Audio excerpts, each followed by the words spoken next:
શું તમે આ રેસીપી ઘરે ટ્રાય કરી છે? સુરતની ફેમસ સુરતી લોચો ચટણી સાથે, સ્પેશિયલ મસાલા સાથે. ડિટેલ રેસીપી મેં ફર્સ્ટ કોમેન્ટમાં આપેલી છે.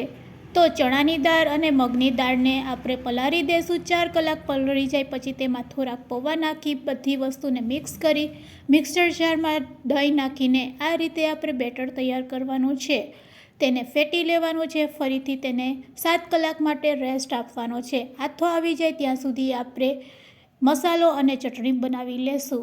તો અહીંયા મસાલો અને ચટણી તૈયાર છે અને 7 કલાક પછી આથો પણ આવી ગયો છે. બસ તેમાં લસણ, આદુ, મરચાંની પેસ્ટ, હળદર, મીઠું નાખીને થોડુંક પાણી નાખીને આ રીતે બેટર તૈયાર કરી લેવાનું છે. પછી ઈનો નાખી લીંબુથી એક્ટિવેટ કરી પ્લેટમાં લઈ લેશું અને તેને 10 મિનિટ માટે સ્ટીમરમાં સ્ટીમ કરી લેશું. તો સુરતી લોચો તૈયાર છે. અને હા, પેજને જરૂરથી ફોલો કરી લેજો.